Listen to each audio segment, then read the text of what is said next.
औरतों को लक्ष्मी का दूसरा रूप माना जाता है। कहते हैं जिस घर में औरतों का सम्मान होता है उस घर में लक्ष्मी का वास होता है। लेकिन आज की कहानी में एक औरत होती है जो कि रोजाना नए नए लड़कों के साथ, जो कम उम्र के लड़के होते थे, उनके साथ शारीरिक संबंध बनाती थी। और जो उसका पति होता था वो बैठ करके सिर्फ देखता रहता था। ऐसे ही टाइम बीतता जाता है। लेकिन एक दिन कुछ ऐसा होता है कि वो जो पति पत्नी होते हैं वो दोनों सोशल मीडिया पर वायरल होने लगते हैं। तभी लोग जानना चाहते थे कि आखिर ये जो पति पत्नी होते हैं ये आखिर ऐसा क्यों करते थे, क्या है पूरा मामला। इस वीडियो में इनके बारे में बताऊंगा, बस लास्ट तक बने रहो, देखते रहो। नमस्कार दोस्तों, मैं विजय शंकर पाल। इस वीडियो को लाइक करना, चैनल को सब्सक्राइब करना और अपना प्यारा सा कमेंट एक जरूर करना। आप कहां से हमारी वीडियो देखते हो वो चीज जरूर बताना। मैं नेक्स्ट वीडियो में आप सभी का नाम जरूर लूंगा और जो कल कमेंट किए हैं उनका भी नाम इस वीडियो में लूंगा लास्ट में, ठीक है। तो चलो स्टार्ट करता हूँ। आज की जो सच्ची घटना सुनाने जा रहा हूँ यह है उत्तर प्रदेश में एक जिला लगता है लखीमपुर खीरी, और यहीं पर उलबेहड़ एक थाना लगता है, और यहीं पर बखरिया गांव लगता है, और यहीं पर एक किसान होते हैं जिनका नाम माधव होता है। अभी जनवरी 2024 का समय है। वो अपने खेत में गेहूं में पानी लगाए हुए थे और शाम के टाइम में पानी लगाए थे, और देखते हैं तो खेत में पानी भर रहा था। तो सोचते हैं ठीक है, रात भर पानी भर जाएगा तो सुबह आकर के फिर से देखूंगा। और फिर दूसरे दिन सुबह फिर जाते हैं और खेत में पानी लगा हुआ था, तो सोचते हैं एक बार अच्छे से देख लेता हूं चारों तरफ कि मेरे खेतों में पानी पहुंचा है या नहीं। तो जब चारों तरफ देखते हैं तो बीच में उन्हें कुछ अजीब टाइप में लग रहा था, तो बीच में कूद जाते हैं खेत में। और जब जाते हैं तो माटी खनी हुई लग रही थी और उनका पैर वहां पे धंसने लगता है। तभी उनका पैर कुछ अजीब चीजों में लगने लगता है, तो देखते हैं हाथ से उसे माटी को हटाते हैं तो उन्हें एक हाथ दिखता है, महिला का हाथ जिसमें चूड़ी उड़ी पहनी हुई थी, सिर्फ हाथ दिखता है। तो वो वहां से डर जाते हैं और वहां से भाग चलते हैं। भागते हुए गांव की तरफ जाते हैं और गांव में कुछ लोगों से बताते हैं कि यार मेरे खेत में एक महिला का हाथ दिख रहा है। अब जैसे ही लोग और सुनते हैं तो लगभग 5-6 लोग वहां पर आते हैं, और देखते ही देखते भारी संख्या में लोग इकट्ठा हो जाते हैं। कुछ लोग वहां पे खनते हैं, माटी हटाते हैं, तो एक महिला दिखती है। और महिला को जब बाहर लाते हैं तो उसी में से किसी ने पुलिस को फोन कर दिया। मौके पर पुलिस आ जाती है। देखते ही देखते सैकड़ों की संख्या में लोग वहां पर इकट्ठा हो जाते हैं। पुलिस उस जो औरत होती है उसकी लाश को अपनी कस्टडी में ले लेती है और पूछने लगती है कि किसकी लाश है।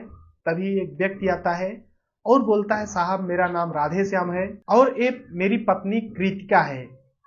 और वहां पर वो व्यक्ति जो राधे श्याम होता है रोने लगता है, और जब रोने लगता है तो पुलिस बोलती है कि आखिर ये सब कैसे हुआ है। तो बोलता है साहब हमें खुद नहीं पता है, मैंने तो 16 दिसंबर को थाने गया था और गुमशुदगी दर्ज कराया था, इसका कोई पता नहीं चल रहा है। हमने सोचा कि कहीं गायब हो गई या फिर कहीं चली गई, लेकिन हम ढूंढते रहे, मिली नहीं, तो मैंने थाने में गुमशुदगी भी दर्ज कराया था। लेकिन आज ये तो खेतों के अंदर से मिली है, जमीन के अंदर से, उसके शरीर से बदबू आ रही थी, मतलब तमाम चीजें हैं। और फिर पुलिस उसे, मतलब काफी उसके शरीर के अंग कटे पिटे थे, तो फिर पुलिस पोस्टमार्टम के लिए भेज देती है। और पोस्टमार्टम से आ जाती है तो ये जो व्यक्ति होता है अपनी पत्नी का अंतिम संस्कार करता है। गांव के लोग भी दुखी होते हैं कि आखिर ये सब कैसे हुआ है। तभी पोस्टमार्टम का रिपोर्ट आता है और रिपोर्ट में ये चीज स्पष्ट हो जाता है कि जो महिला है इसे किसी ने मारा है, क्योंकि उसके चेहरे कटे हुए थे, उसके शरीर में कई चाकू के निशान थे, तमाम चीजें। अब पुलिस के सामने एक चैलेंज आ जाता है कि आखिर इस महिला के साथ हुआ क्या था, किसने क्या किया। जांच पड़ताल में लग जाती है। तो सबसे पहले जो उसका पति होता है राधे श्याम, उससे पूछताछ किया जाता है कि आखिर तुम्हारी पत्नी के साथ क्या हुआ था। तो बताता है कि साहब मेरी पत्नी, हमारे घर पे हम लोग साथ में रहते थे, खुश रहते थे, कोई दिक्कत नहीं थी, हम लोग एक नॉर्मल किसान है, नॉर्मल परिवार है, और मेरी पत्नी बहुत अच्छी थी। लेकिन एक दिन गायब हो जाती है 16 दिसंबर को, और जब गायब हो जाती है तो मैं ढूंढता हूँ, आसपास लोगों से पूछता हूँ, लेकिन कोई पता नहीं चलता। तो मैं तो आपके पास आया था थाने में और गुमशुदगी दर्ज कराया था। और उस समय पुलिस भी ढूंढती है, पुलिस बोलती है हाँ सच में आए थे तुम।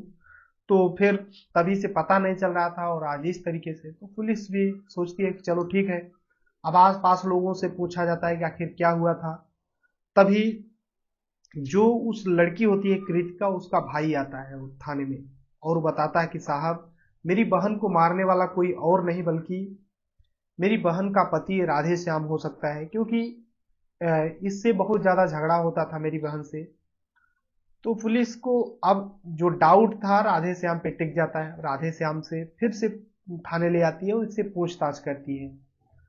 तो राधे श्याम जो होता है, एक बहुत ज्यादा वैसा तो व्यक्ति था नहीं, लेकिन एक नॉर्मल व्यक्ति था, और इसे पुलिस अलग अलग एंगल से पूछताछ करती है कि आखिर कब गायब हुई थी, क्यों गायब हुई थी, क्या चीजें। तो जो राधे श्याम होता है हर एक बातों को चेंज कर देता है, और इसी में पुलिस को डाउट हो जाता है।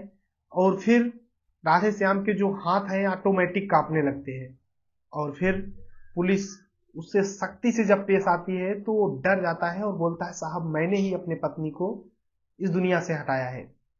अब पुलिस बोलती है कि बताओ आखिर क्यों ऐसा किए थे। तब वो कहानी सुनाता है, और जो कहानी जितने लोग सुनते हैं सभी लोग सोचने लगते हैं कि आखिर हमारे देश में किस किस प्रवृत्ति के लोग होते हैं। वो बताता है कि साहब, मेरा कृतिका के साथ लगभग 12 साल पहले शादी हुई थी, और दोनों पति पत्नी बन करके साथ में रहते थे। ऐसे ही टाइम बीतता रहता है, लेकिन इन्हें कोई संतान नहीं हो रही थी। कई जगह झाड़ पड़ताल करवाए, कई जगह अलग अलग लोगों से अलग अलग जगह दवा लिए, लेकिन कोई फायदा नहीं हो रहा था। ऐसे ही टाइम बीतता रहता है। जो राधे श्याम होता है किसान होता है, दूसरों के यहाँ मजदूरी भी करता है। वैसे ही जब टाइम बीतता है तो राधे श्याम जो है जब काम पे चला जाता था तो इसकी पत्नी घर पे रहती थी। लेकिन एक दिन जब काम से आता है घर पे, और सुबह सुबह जब काम पे जा रहा था, तभी एक पड़ोस का व्यक्ति होता है, बोलता है राधे श्याम तुम कहाँ जा रहे हो। तो बताता है कि यार मैं ड्यूटी जा रहा हूँ, काम पे जा रहा हूँ। तभी वो बताता है कि डेली जब तुम काम पे चले जाते हो तो तुम्हारे घर पे कुछ लड़के आते हैं, और पूरे दिन तुम्हारे घर पे रहते हैं। और राधे श्याम बोलता है ऐसा तो नहीं है, मेरी पत्नी बहुत अच्छी है। तो बोलता है ठीक है, मेरा काम था बताना। तो राधे श्याम बोलता है ठीक है। अब राधे श्याम को अपनी पत्नी के ऊपर डाउट होने लगता है। अब वो अपने पत्नी का पीछा करता था। एक दिन ऐसा होता है कि उसकी पत्नी, मतलब वो ड्यूटी से निकलता है, उसकी पत्नी कहीं जाती है और ड्यूटी न जा करके वहीं एक मिट्टी का बना हुआ कुठली वहां होता है, उसी में छिप जाता है। और तभी दोपहर में वो एक लड़के को फोन करती है, वो लड़का आता है और उसके साथ शारीरिक संबंध बनाता है। वो जो कृतिका होती है किसी अन्य लड़के से, गांव का ही लड़का होता है, उसके साथ शारीरिक संबंध बनाती है। और उसका पति जो राधे श्याम होता है वहीं पर बैठ कर देखता रहता है, लेकिन कुछ नहीं बोलता है। अब उस दिन तो बीत जाता है, राधे श्याम को अब नींद भी नहीं आ रही थी। अब वो उसी दिन, जिस दिन वो लड़का आया था, उसी दिन उसे बिल्कुल भी नींद नहीं आ रही थी। वो सोचता है कि आखिर मैं करूं तो करूं क्या, और फिर सोता रहता है। तभी रात में फिर से एक फोन आता है, और जब फोन आता है तो इसकी नींद तो लगी नहीं थी, बस जाग रहा था। और एक लड़के से बात करती है उसकी पत्नी, और फिर उसकी पत्नी घर के बगल में गन्ना होता है, गन्ने का खेत होता है, उसमें बुलाती है उसको कि तुम वहीं पर आओ और अपने दोस्त को भी साथ में लेते आना। अब वो पीछे पीछे अपने पत्नी के जाता है, उसकी पत्नी देख नहीं पाती है, और गन्ने के खेत में जाते हैं अंदर। और दो लड़के आते हैं और इसके साथ शारीरिक संबंध कृतिका के साथ बनाते हैं। अब यहाँ तक तो ठीक था, वे ड्यूटी अपना भूल जाता है, बिल्कुल भी ड्यूटी नहीं जाता है। दिन में वही जो घर में एक मिट्टी का बना हुआ था, उसी में दिन में घुस जाता था और रात में सोता था।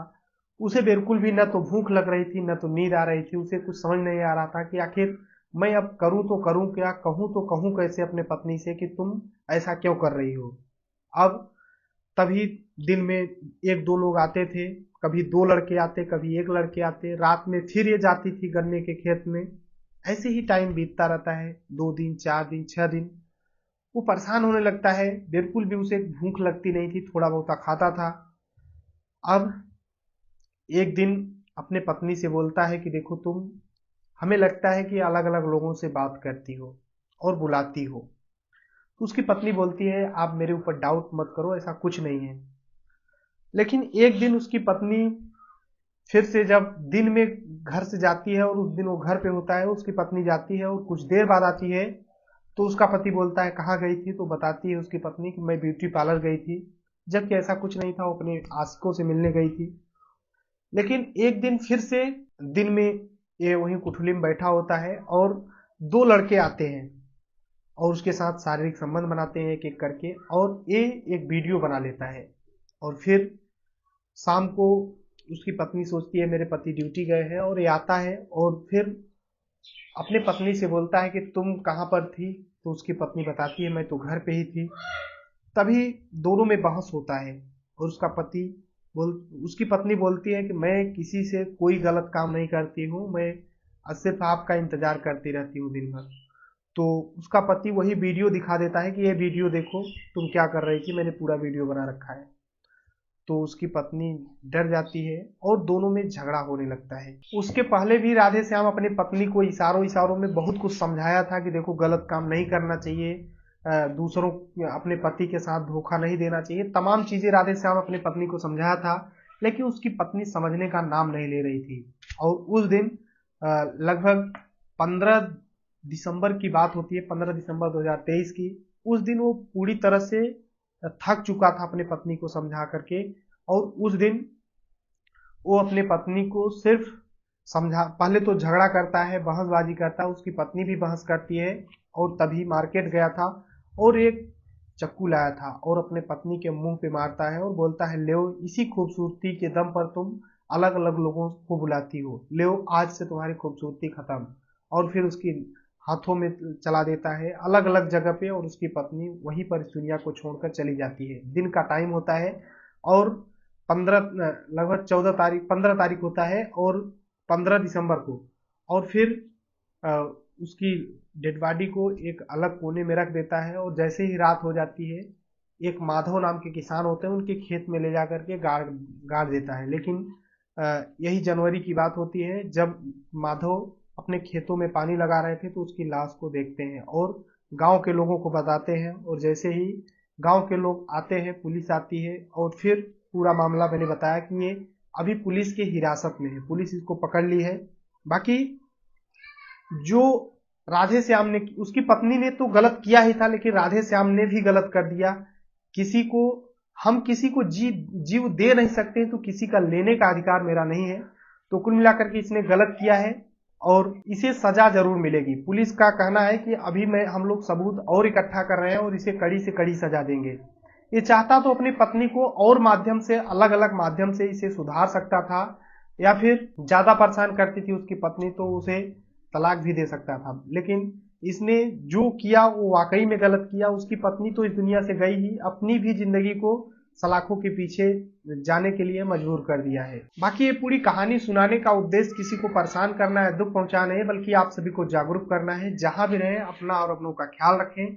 बाकी इस चैनल को सब्सक्राइब करना। बाकी आज के कमेंट की ओर चलते हैं, तो सुरेश वर्मा है जो कि ओबरा सोनभद्र से है। ये बोलते हैं कि भाई आप मस्त कहानी सुनाते हो, तो भाई आपको तहे दिल से शुक्रिया। बाकी और लोग हैं जो कि नीलू शर्मा है, विपिन कुमार है, जगवीर मास्टर है, भारत सिंह विजय है, और विजय राम झा है। इस तरीके से और गुड्डू है जो कि धनबाद झारखंड से है। तो भाई आप लोग ऐसे ही कमेंट किया करो, सभी का मैं नाम लूंगा एक एक करके नेक्स्ट वीडियो में। तो बाकी चैनल को सब्सक्राइब करो। मिलते हैं नेक्स्ट वीडियो में, तब तक के लिए जय हिंद, वंदे मातरम।